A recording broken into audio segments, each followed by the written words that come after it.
So what's up? Good morning sa inyong lahat mga kamanok. Once again, this is Linyada ng Mamay at nandito ulit ako upang mag-share sa inyo ng mga kaalaman, sumagot sa inyong mga katanungan tungkol sa ating passion na pagmamanok. So masaya po ako mga kamamay na palagi kayong nandyan nagtatanong at ako yung napili ninyo na sumagot sa inyong mga katanungan sa pagmamanok. Kaya mga kamanok, huwag niyo natin masyadong patagalin pa para makarami tayo ng katanungan na sasagutin. Simulan na po kaagad natin ito. So, bago po lahat, hinihiling ko lang, wala naman po itong bayad. If ever nagugustuhan nyo po yung mga video, yung mga tips, yung mga kaalaman na i-share ko sa inyo, huwag sana nakalimutan na mag-subscribe, mag-like, at mag-comment ng katanungan ninyo. Free. Free po yan. Feel free na mag-comment. Wala pong bayad yan. Kaya kung nagawa nyo na po yan, maraming salamat at simulan na po natin ang ating topic ngayong umaga na to. So, ang unang katanungan ay galing kay Edwin Binar. Ayan, so, Idol, nagbabad na po ako ng fermented Jackie Oats. 5 days na po, unti-unti yung bula. At kailangan po ba, pag nagkakaputi-puti yung Jackie Oats, thanks po sana mapansin. Medyo magulo yung tanong. So, 5 days na daw siya na nagbabad ng Jackie Oats at nagkaroon na ng puti-puti. So mga kamanok, yan po talaga ang tamang proseso ng fermented Jackie Oats. Pag nakikita niyo po na bumubula-bula na po siya ng mapuputi, parang yung ibabaw na part is parang merong foam na kulay puti tapos bumubula-bula, yun po ang sign na yung fermented Jackie Oats po ninyo is nasa maayos na fermentation. Yung amoy, medyo tumatapang. Kasi fermentation process po to eh. Kailangan lang haluin nyo po araw-araw. Para sa ganun, mas gumanda yung fermentation, yung nasa ibabaw, hindi po matuyuan. Kasi po, pag natuyo po yung ibabaw na part, mag-start po yung mangitim.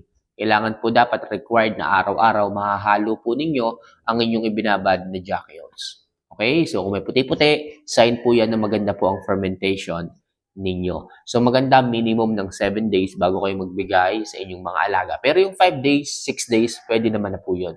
Pwede na po kayo maghalo dun sa pagkain. Unti-unti lang po muna. Pero minimum talaga, 7 days. Then, kuha lang kayo ng kailangan. Tapos yung natira, hayaan nyo lang ma-ferment. Basta make sure araw-araw haluin para hindi mangitim at hindi magkauod. Okay? So, next question.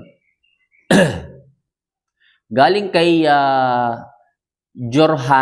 Jorhani Daniel. Ayan, so ask ko po, bakit hindi masyadong kumakain ng feeds? Yung nag-iisa kong alagang Brazilian Shamo, running 2 months old, mas gusto niya kainin yung kanin.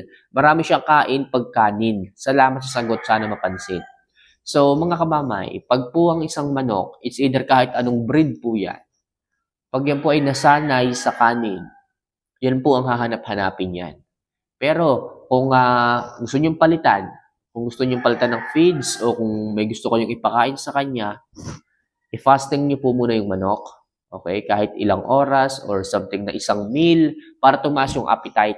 Tapos, yung dami ng kanin, ibaba mo. Tapos, idagdag mo pa unti-unti yung gusto mong ipakain sa kanya. Halimbawa, gusto mong mag-add ng feeds, ng crumbles. So, ngayon, i-fasting mo siya, tataas yung appetite, tapos bawasan mo ang measurement ng pagkain niya. Halimbawa, nagbibigay ka ng 30 grams or sabihin natin 30 grams sa kanya. Gawin mo lang na 20 grams, ibaba mo yung kanin, tapos magdagdag ka ng konting crumble. Ngayon, pag mataas ang appetite ng manok, gutom na gutom, uubusin niya yon hanggang sa matikman niya yung crumble na inihalo mo. Tapos next meal, okay, maaga pa lang magugutom na yon kasi nga kukunti yung pagkain na binigay mo nung unang meal. So, susunod na meal, mga kamamay, tatakaw yon. Ngayon, dadami-damihan mo naman yung dami ng patoka mo na crumble, tapos yung kanin, mas ibaba mo pa. The same measurement, sabihin natin 20 grams lang din, pero at the same time, at that time, mga kamamay, konti na lang yung kanin, mas marami yung crumble. Ngayon, gutom na gutom yung manok, natikman na nung manok yung crumble na ibinigay mo nung unang araw, so uubusin niya na yon.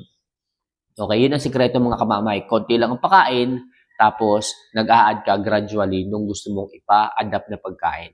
So sa ganyang paraan mga kamamay, masasanay na yung manok na magustuhan nyo yung feeds na yon hanggang sa mawala na po yung ratio ng kanin doon sa mixture ng pagkain. Ibababa ang dami ng kanin, itataas ang dami ng crumble. Unti-unti yon. Pero yung dami nila overall, ng kanin at ng crumble, nandun pa lang din sa 20 grams. Kulang yung kinakain ng manok, kaya yung appetite mabilis na tumataas. Pero yung pag-change feeding mo sa kanya, on processing. So, mas magugustuhan ng manok kasi no choice siya eh. Kailangan niya kainin yung yung feeds, yung crumble kasi gutom na gutom siya. Okay, yung kanin mabilis niyang uubusin, pero yung crumble pipilitin niyang ubusin 'yon kasi no choice siya eh. Gutom siya at the same time natikman na rin niya. Ibig sabihin, okay pala 'tong kainin kaya pipilitin niyang ubusin hanggang sa yun ang hanap-hanapin niya. Gano'n lang kasimple yun kamanok. Okay? So, huwag kang mag-alala kasi nasa breeder lang din minsan ng problema. Kung paano mo ipa-adapt yung pagkain, paano ka mag-change feeding. Right? So, next. Ito galing kay Nestor Liquido. Ayan, so, saan makakabili po ng Jackie Oats, Idol? From Davao po ako nagtatanong. So, from Davao, check mo yung mga malalaking agribet. Check mo yung malalaking tindahan ng patoka, like Pacifica. Kung wala talaga dyan, kung ba malayo ka sa bayan, so pwede ka mag-order online. Maglalagay ako dito, hindi ko man sigurado kung dito. Basta tapusin mo yung video na to, may lalabas dyan na image ng Jackie Oats. Click mo na lang yon, then ma-redirect ka sa seller, doon ka na lang umorder. Okay? So para hindi rin hassle sa iyo ang bumaba pa ng bayan o kung saan pa man pumunta ng agribet kung wala din naman pong tinda. Alright? So maganda po ang Jackie Oats pagdating sa fermentation sa katawan ng ating mga alagang mga manok. Okay? Ito naman galing kay Richie Bourbon. Kamanok, bakit kaya laging nagsusuka ng tubig na may patoka yung nokis ko? Okay? Ano kaya ang problema? So, normal po yan pag sobrang busog po yung manok, nagsusuka po sila paminsan-minsan. Kahit yung akin, ganyan din po paminsan-minsan. Sumusukay, parang naglulungad. Okay? Pag masyadong matakaw yung manok, nangyayari po yan. Tapos na-over po sila sa pag-inom. So, minsan naglulungad po sila. Kasi pag tumutuka sila, nakatungo po sila. Kaya yung ibang kinain nila, minsan, no-overflow. Okay? So, next question. So, galing kay Alberto Bachicha. Ayan. So, Idol, bakit po yung manok ko, mahina po siyang kumain? So, mga kamanok, lagi niyo pong titingnan kung may sakit muna yung manok. Baka mamaya may sakit, may sipon, talagang nagkakaproblema pagdating sa appetite. Kung yung isang manok is may nararamdaman. Pag hindi po maganda yung pakiramdam, halimbawa, nilalagnat, kahit po sa tao, mga kamanok. Pagka may sakit po yung manok o yung tao, hindi po siya makakain ng maayos. Okay? Ganun din po sa manok. Pero kung wala naman po sakit yung manok, ay lang talaga mag-ubos ng pagkain, baka may problema sa kanyang sistema. Anong dapat gawin? Kailangan nyo pong i-priming. Purgahin, paliguan, bigyan ng injectable supplements kung kinakailangan. Ngayon, pag na-reset nyo na po yung kanyang sistema, doon po kayo magbibigay ng konti-konting pagkain lang muna. Kasi na-fasting nyo siya, napurga nyo siya, tatakaw po yan. Tatakaw po yan pag na-fasting po ninyo, napurga po ninyo. Ngayon, pagka nabigyan nyo ng konting pagkain, unti-unti lang po ang pagdadagdag hanggang sa maka 35 grams. Pag nakita nyo 35 grams, inuubos pa rin niya, stop na kayo doon. Hanggang 35 grams lang ang dami. Kasi baka mamaya, kaya nawawala yung gana ng manok, na-overfeeding kayo. 50 grams nang ibinibigay nyo araw-araw, halos hindi nyo na maubos. So, bibigyan nyo na ng pagkain sa susunod na meal, busog pa rin, doon ang nangyayari kung bakit nawawala yung appetite. Kaya dapat magkaroon lang kayo ng takalan, measurement ng pagkain. Ako kasi dito, naka 1 day, 1 eat lang po ako. Isang beses lang ako nagpapakain. So, 60 grams lang po ang binibigay ko at wala akong problema pagdating sa kanilang appetite, pagdating sa gana ng manok ko sa pagkain. So, subukan nyo po yun. 1 day, 1 eat. Isang beses lang kayo magbibigay ng pagkain. Then, 60 grams po ito. Pansin ko, ang gana kumain, yung katawan bumubulto, tapos yung pangatawan nila gumagaan, nagiging maskulado. So, yun ang kagandahan ng 1 day, 1 eat para sa mga kamanok natin dyan na may problema pagdating sa appetite ng kanilang mga manok. Okay? So, last question muna tayo. Ano?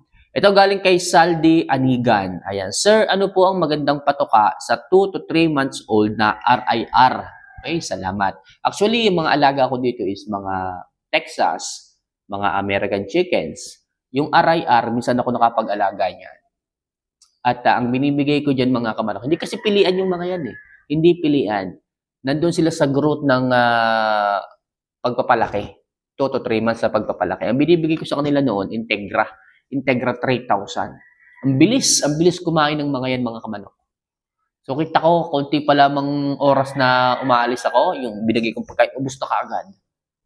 Binibigay ko yung wet feeding nun eh. Kasi nga, ang kailangan nila is moisture ng katawan. Mabilis lumaki, mabilis magkaroon ng meat production.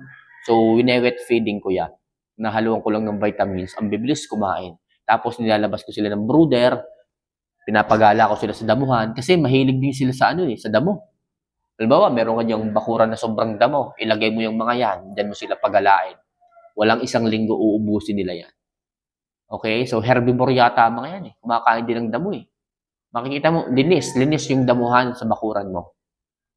Kasi nakikita ko ang tao nila ng damo, tapos ang dami nilang mga itlog. Okay, so ulitin ko, pagdating sa 2 to 3 months old, ginagamit ko Integra 3000, binabasa ko po ng tubig, wet feeding po ako, sasama ko ng vitamins. So, kamanok, sana makatulong yan. Ano? So, ilang muna sa ngayon, mga kamanok, ang ating ilang mga katanungan na sasagutin na sinagot at medyo mahaba na rin yung video. So, makaasa kayo mga kamanok na sa susunod na video, sagutin pa natin yung ibang mga katanungan na inyong itinatanong. So, for more video and advice tungkol sa pagmamanok, huwag niyo sana kalimutan na mag-subscribe, mag-like, at mag-comment din po. So, mahal ko po kayo mga kamanok. See you for our next vlog. Paalam.